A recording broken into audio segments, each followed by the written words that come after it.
Hello guys, hello to all of you. मैं हूं Simran from study point by Seema. जैसा कि आपको पता है, हम पढ़ रहे हैं राजस्थान जी के और उसमें हम पढ़ रहे हैं राजस्थान इतिहास का टॉपिक जिसका नाम है मेवाड़ का गोहिल राजवंश। उसके अंतर्गत हमने राणा उदा तक जो कि पढ़ लिया था। अब बात आती है राणा रायमल यानी कि राणा उदा की जगह जब मेवाड़ की प्रजा ने राणा रायमल को शासक बनाया तो उनका क्या हिस्ट्री थी, कैसे थे, उसके बारे में हम जो कि डिटेल से जानेंगे। तो राणा रायमल,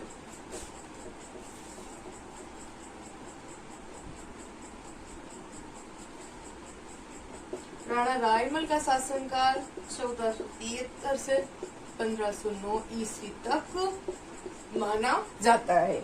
यानी कि 1473 ईस्वी में उदा की हत्या हुई थी, यानी कि दुर्घटनावश यानी कि बिजली गिरने से उनकी डेथ हुई थी। तब रायमल जो कि 1473 पे शासन पे बैठे थे, ये क्या थी, ये हो गए। फिर है कि ये उदा के छोटे भाई थे जो इन्होंने कितने वर्षों तक 36 वर्षों तक शासन किया। 36 वर्षों तक शासन किया। फिर है कि इनमें कूटनीतिकता की कमी थी, क्योंकि जैसे कि कुंभा थे तो राणा रायमल में क्या थी, सूरवीरता, कूटनीतिकता की कमी थी, जिसकी वजह से जो मेवाड़ के शासन क्षेत्र में कुंभा ने अपनी वीरता से लिए थे वो सारे इनके हाथों से चले गए। और राणा रायमल के काल में ही आबू, तारागढ़ और सांबर मेवाड़ के अधिकार से चले गए। ये हो गया।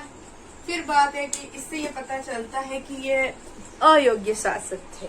इनमें सूझबूझ, जो सूरवीरता जो कुंभा में थी उसका शायद 1 या 5% भी ना हो, जिस हिसाब से ये इनका इतिहास बताता है। इनका विवाह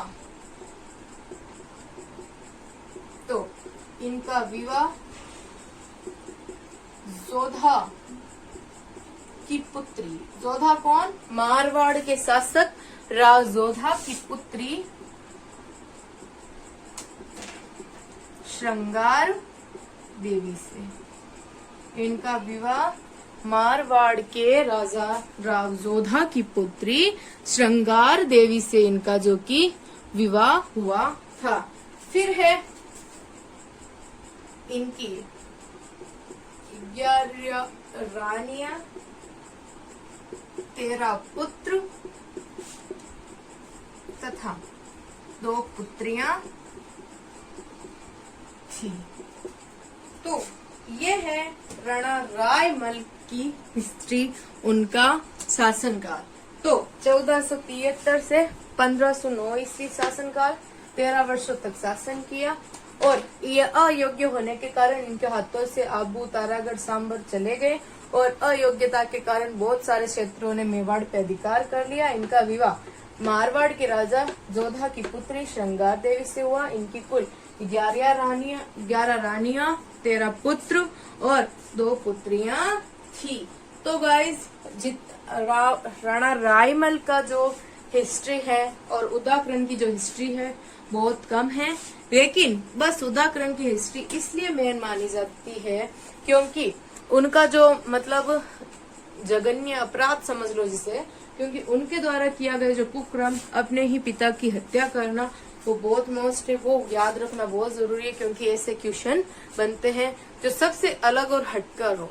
लोग तो पॉजिटिव में हटकर क्यों मतलब करते हैं, अपना इतिहास रचते हैं, कुछ अच्छा काम करके जाते हैं, लेकिन इन्होंने एक दुष्कर्म, एक अपराध किया, तो इसको भी हम हिस्ट्री में एक महत्व स्थान देते हैं। क्योंकि ज्यादा किसको याद किया जाता है, या तो बहुत ज्यादा नेगेटिव आदमी होता है, या फिर बहुत ज्यादा नकारात्मक जिसने काम किया उसको, या फिर जिसने बहुत ज्यादा सकारात्मक काम किया उसको।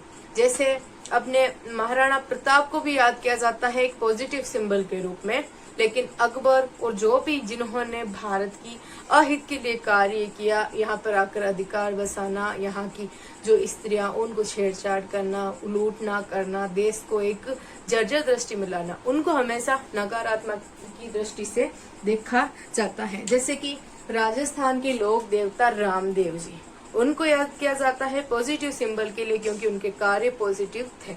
लेकिन उन्होंने जिनका वध किया भैरू राक्षस, उनको याद किया जाता है एक नेगेटिव सिंबल के रूप में, क्योंकि उन्होंने नकारात्मक कार्य किया। इसीलिए कहते हैं कि हर पल ध्यान रखें कि आपसे कोई गलत काम ना हो जाए, जिसको हमेशा लोग याद रखें।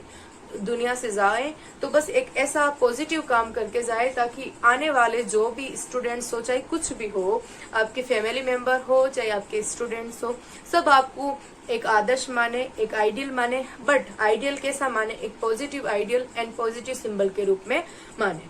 तो गाइस, इस वीडियो में राणा रायमल के बारे में बता दिया। नेक्स्ट वीडियो में हम देखते हैं बाबर के बारे में। Thank you so much. I hope आपको ये समझ आया होगा, आपके एग्जाम में भी हेल्प करेगा, सपोर्ट करेगा। जय हिंद, जय भारत, जय राजस्थान।